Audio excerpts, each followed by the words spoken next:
स्वागत करता हूं एक बार फिर आपके अपने YouTube चैनल फिजिक्स की आत्मा पर।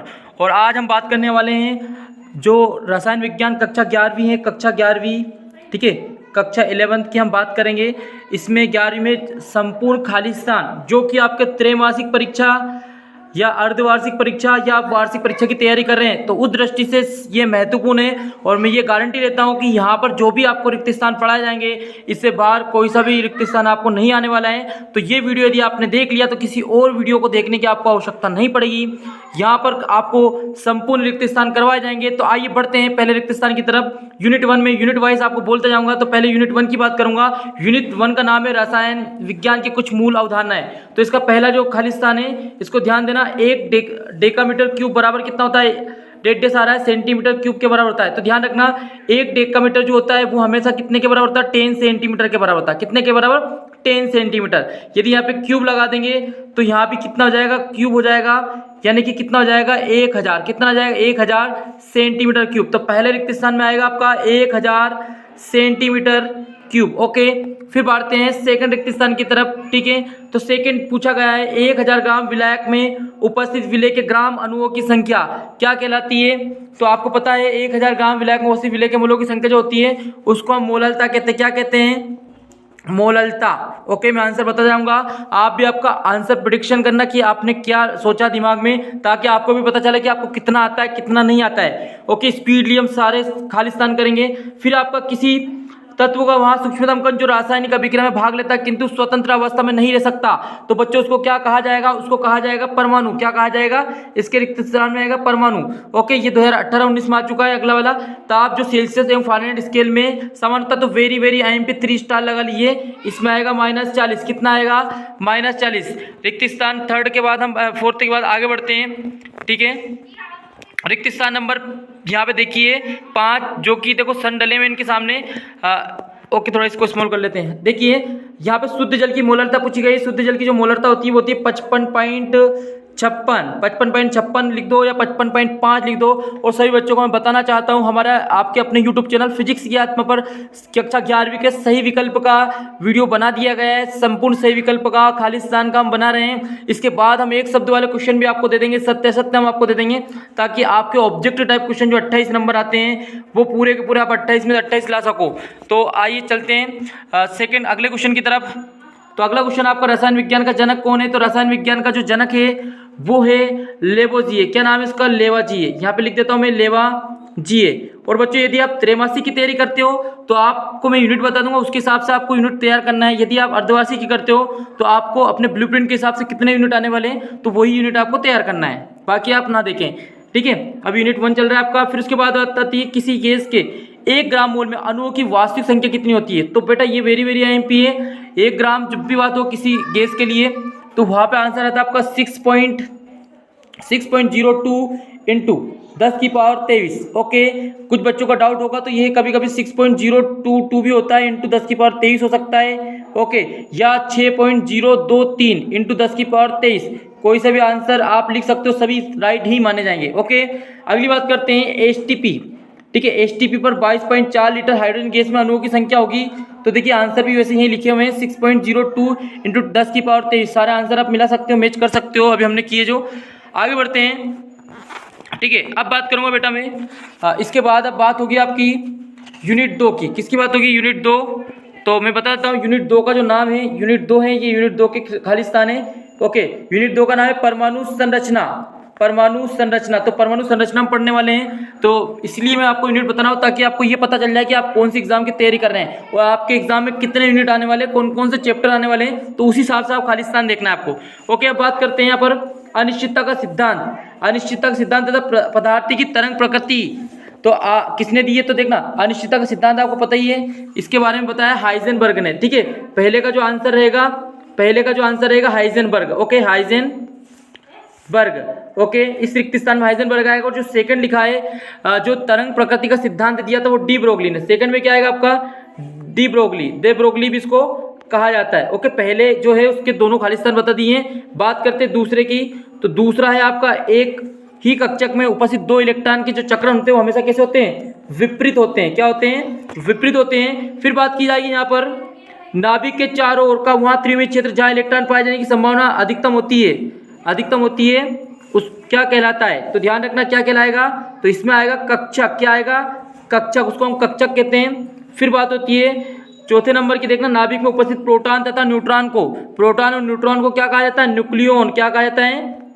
न्यूक्लियन। ओके, मैं बड़े बड़े वर्ड में लिख देता हूँ, आपको पता है किस खालिस्तान का आंसर है, चौथे का है। फिर बात होगी पांचवे की, तो पांचवे की बात करते हैं। पांचवा बोर सिद्धांत के अनुसार इलेक्ट्रॉन का कोणीय संवेग जो होता है h/2 क्या आएगा इसमें? h/2 का पूर्णांक होता है, h/2 का। फिर 6 की बात करेंगे, हाइड्रोजन परमाणु के स्पेक्ट्रम में दृश्य क्षेत्र में पाए जाने वाली रेखा का नाम। तो दृश्य क्षेत्र में कौन सी रेखा पाई जाती है?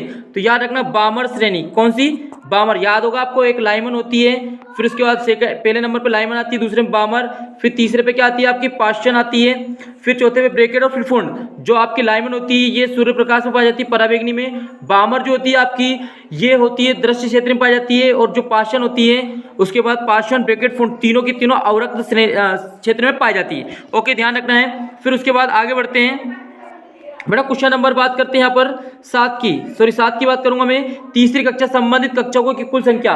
तो तीसरी कक्षा से संबंधित कक्षों की जो संख्या होती है वो कितनी होती है? 9 होती है। तो ध्यान रखना, पहली कक्षा की यदि बात करें तो 1 का वर्ग कर दो, दूसरी कक्षा की बात करें तो 2 का वर्ग, तीसरी कक्षा की बात करें तो 3 का वर्ग। यानी पहली कक्षा में एक आंसर, दूसरी के लिए आता 4, तीसरी कक्षा की यदि बात करते तो 9। तो यहाँ पे तीसरी का पूछा गया है और ये 2022 में आ चुका है। इस क्वेश्चन को ध्यान रखना, वेरी वेरी IMP है। उसके बाद आएगी Na धातु और Na+ आयन में कम इलेक्ट्रॉन किसमें? तो आपको पता है जिस पर चार्ज प्लस आ जाता है उसमें इलेक्ट्रॉन की संख्या कम होने लग जाती है। तो यानी कि सोडियम प्लस यहाँ पर आंसर आएगा। सोडियम में क्या होती है? इलेक्ट्रॉन की संख्या कम होती है। तो इसी के साथ आगे बढ़ते हैं। अब बेटा बात होगी यूनिट नंबर, यहाँ पे बात करूंगा मैं यूनिट नंबर 3 की। किसकी बात करूंगा? Unit number 3। तो ध्यान देना यूनिट नंबर 3 पे।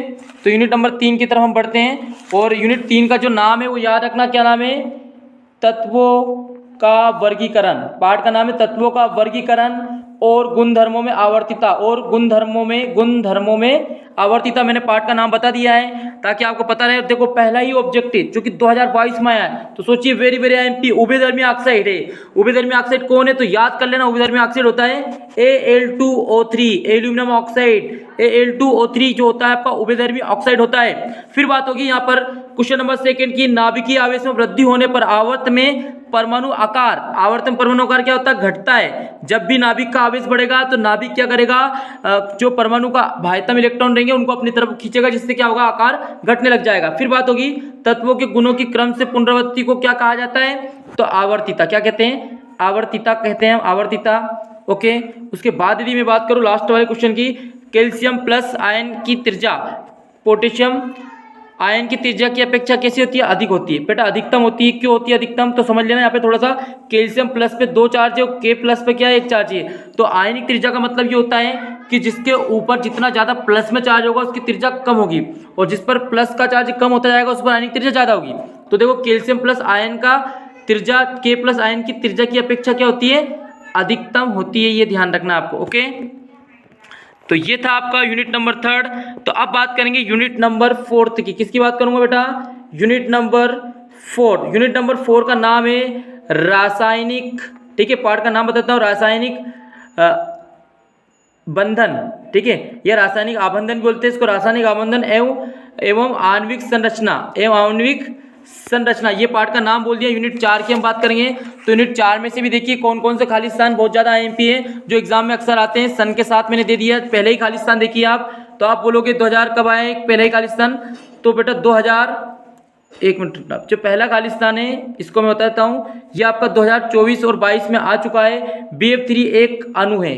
तो BF3 कैसा अणु है? तो BF3 होता है, इसका आकार होता है समतल, कैसा होता है? समतल त्रिभुजाकार होता है। ठीक है, जिसमें बंद कोण जो होता है, तो बंद कोण कितना होता है? 120 डिग्री। कितना होता है? 120 डिग्री का होता है। तो वेरी वेरी IMP पेपर में आ सकता है, चाहे 3 मई की बात करो, 6 मई की बात करो, या आपका बोर्ड एग्जाम जो मेन एग्जाम होता है उसकी बात करो, उसमें भी आ सकता है। फिर बात होगी Na3 अणु की आकृति कैसी होती है? तो पिरामिड होती है। कैसी होती है बेटा? पिरामिड होती है।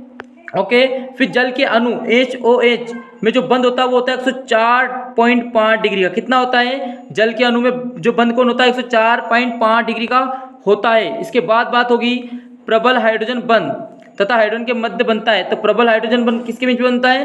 तो फ्लोरीन। किसके बीच बनता है? फ्लोरीन और हाइड्रोजन, यानी कि HF जो होता है, HF ये वाला जो बंद होता है, ये प्रबल हाइड्रोजन बंद होता है, ठीक है। फिर बात होगी यहाँ पर पांचवा की, देखिए अणुकक्षक सिद्धांत ऑक्सीजन अणु के होने की पुष्टि करता है। तो अणुचुंबकीय को बताता है, क्या बताता है, अणुचुंबकीय होने की पुष्टि करता है, अणुचुंबकीय होने की पुष्टि करता है। अणुकक्षक सिद्धांत जो होता है वो ऑक्सीजन को बताता है कि ऑक्सीजन का अणु कैसा अणुचुंबकीय होता है। उसके बाद बात करते हैं हम क्वेश्चन नंबर 6 की, आयनिक यौगिक सामान्यता में विलय होते हैं तो जल में विलय होते हैं। आयनिक यौगिक ध्यान रखना जल में विलय हो जाएंगे। वेरी वेरी IMP 2023 के पेपर में आ चुका है, ठीक है। उसके बाद CH4 अणु में कार्बन परमाणु संकरित अवस्था में होता है। तो CH4 आपने देखा होगा आसपास कितने H होते हैं, 4 H होते हैं, और 4 H होने के कारण 4 सिग्मा होंगे। 4 सिग्मा मतलब sp3 संकरण।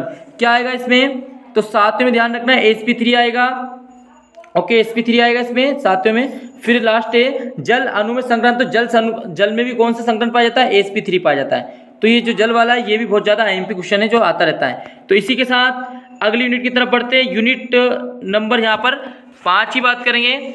तो यूनिट नंबर 5 में थोड़ा सा कुछ मिसप्रिंट है, लेकिन ठीक है। यूनिट 5 में 3 खाली स्थान दिखाई दे रहे हैं, तो ये 3 ही कर लेना, 2 का थोड़ा मिस आउट हो गया, तो ये तीनों को तो आपको करके ही जाना है। आंसर भी यहीं पे दिया हुआ है। उत्क्रमणी प्रक्रम में कार्य कैसा होता है, तो अधिकतम होता है। कैसा होता है, अधिकतम होता है। ऊर्जा संरक्षण का नियम उष्मागतिकी का पहला नियम है, कौन सा है, पहला। एंट्रोपी की इकाई क्या है, तो joule, kelvin inverse, mole inverse. Okay, ये ध्यान रखना, तीनों ही क्वेश्चन है, वेरी वेरी IMP है। एक 2023 में आ भी चुका है, उसका सत्य आ गया, तो सत्य तो हम बाद में करेंगे, अभी यहाँ पर हमें नहीं करना है। ओके, अब बात करेंगे अगली यूनिट की तरफ। चलिए यूनिट नंबर 6। देखिए बहुत जल्दी हम कम समय में ये वीडियो बनाने की कोशिश करें ताकि ये 15-16 मिनट के अंदर ये वीडियो कंप्लीट हो जाए। ओके, तो यूनिट नंबर आपका अगला है 6। तो मैं बात करता हूँ यूनिट 6 की। तो यूनिट नंबर ये 6 जिसका नाम है साम्यावस्था। साम्यावस्था आप चेक करना, आप जो भी एग्जाम दे रहे हो क्या साम्यावस्था आपके पार्ट आपके इस में आएगा। यूनिट मतलब जो एग्जाम है आपका 3 मई 6 मई जो भी आप दे रहे हैं। चलिए तो इसकी बात करते हैं। सन डले में सामने पहले खालिस्तान की बात करूंगा। इलेक्ट्रॉन युग्म प्रदान करने वाले अभिकर्मक क्या कहलाते हैं, तो इलेक्ट्रॉन युग्म प्रदान करने वाले जो अभिकर्मक होते हैं वो लुईस क्या कहलाते हैं, लुईस क्षार कहलाते हैं। क्या कहलाते हैं, लुईस क्षार। याद रखना, जो इलेक्ट्रॉन युग्म प्रदान करते हैं वो लुईस क्षार और इलेक्ट्रॉन ग्रहण करते हैं लुईस अम्ल। इतना सा अंतर होता है इन दोनों में। इसके बाद दूसरे की यदि बात करूं तो केपी तथा केसी, सॉरी दूसरा जो लिखा है एक बार पढ़ लेते हैं। केपी, यदि केपी का मान केसी से कम होता है तो डेल एन का जो मान होता है वो क्या होगा, ऋणात्मक होगा। कैसा होगा, ऋणात्मक होगा, ये ध्यान रखना आपको।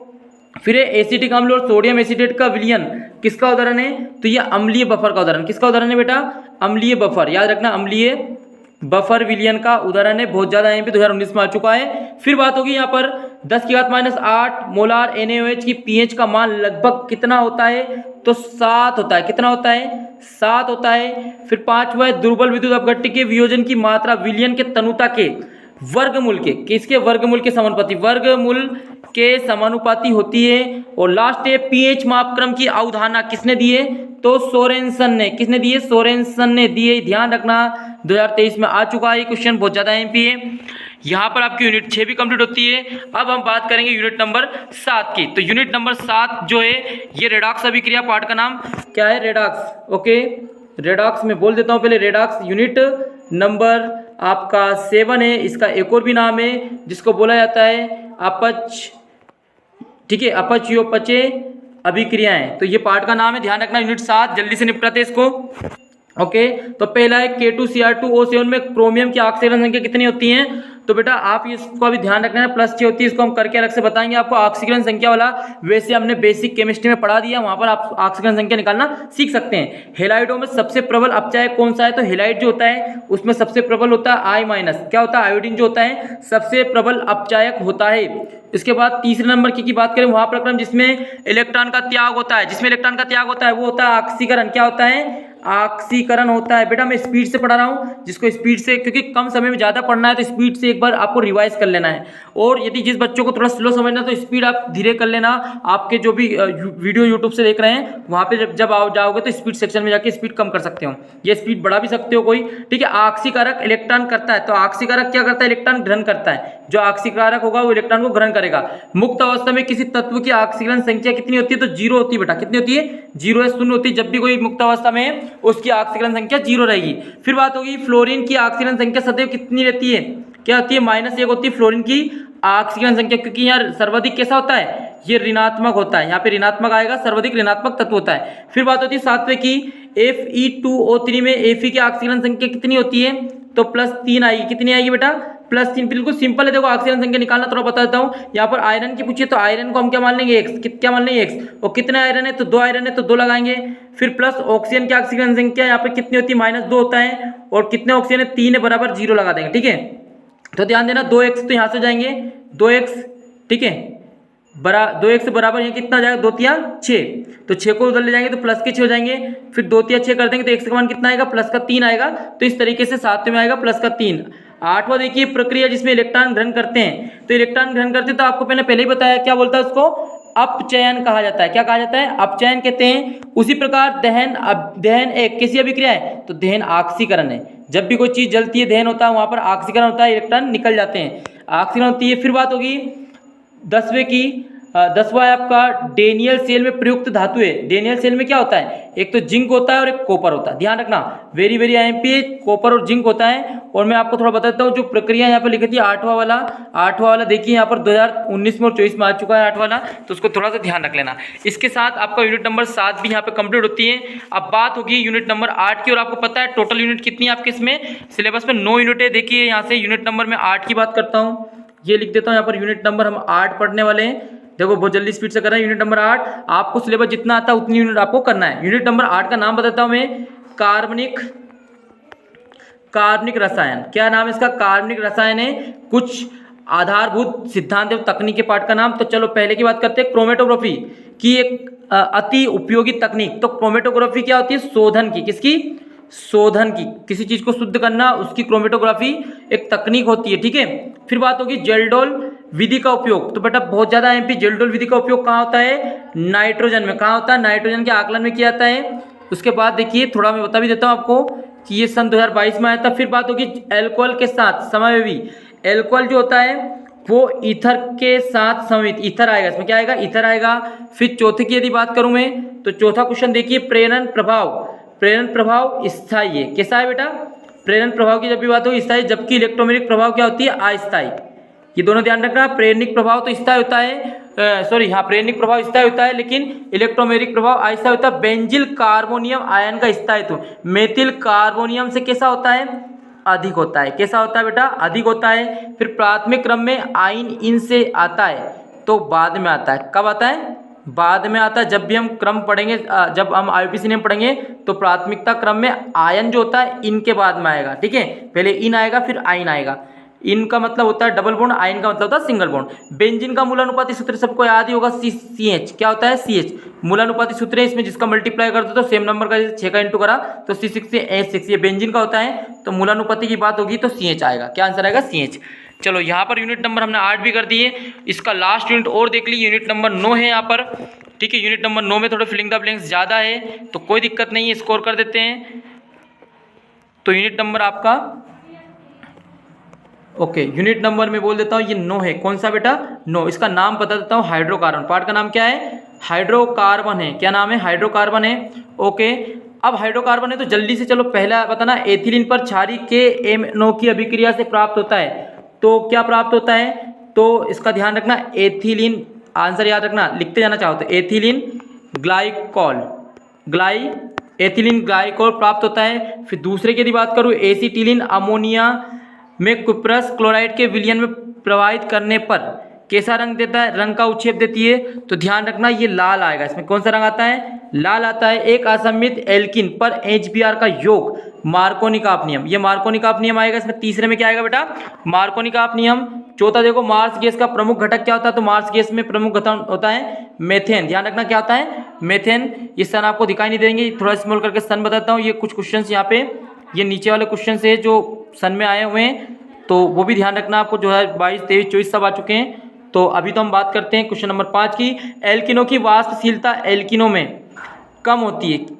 किससे कम होती है? एल्किनो से कम होती है। एल्किनो से कम होती है। फिर क्वेश्चन नंबर आपका अगला देखिए, क्वेश्चन नंबर 6, कार्बन संख्या वृद्धि के कारण एल्केनो में क्वथनांक अधिक हो जाते हैं। कैसे हो जाते हैं बेटा? अधिक हो जाते हैं। जब एल्यूमिनियम कार्बाइड की जल से अभिक्रिया कराई जाती है तो कौन सी गैस बनती है? तो मेथेन बनती है। क्या बनती है? मेथेन बनती है। सोडियम एसिटेट को सोडा लाइम के साथ गर्म करते हैं तो मेथेन बनता है। क्या बनता है यहाँ पर? आटे में मेथेन बनता है, 7 और 8 दोनों मेथेन आएगा। नोवा जो है, नोए में यदि अभिक्रिया होगी तो C2H4 बनेगा। मैं शॉर्टकट बताता हूँ, C2H4 बनेगा।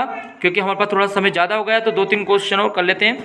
देखिए, सोडियम बेंजोएट और सोडा लाइम के मिश्रण को गर्म करने पर 10वां का क्या आएगा बेटा? बेंजीन। क्या आएगा?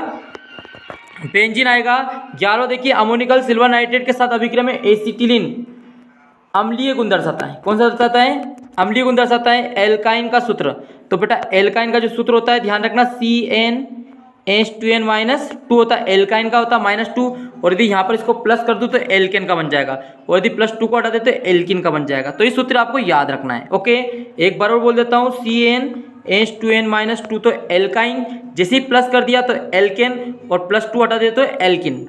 तीनों बता दिया मैंने। ओके, अगला है आयोडोफॉर्म पर सिल्वर चूर्णी की क्रिया से बनता है, तो क्या बनता है? एसिटिलीन बनता है। क्या बनता है? एसिटिलीन बनता है। यह भी क्रिया करी हमने। 14 है बेंजीन CH3Cl के साथ जब AlCl3 की उपस्थिति में क्रिया करता है तो टालुइन बनाता है। टालुइन का सूत्र था C6H5CH3।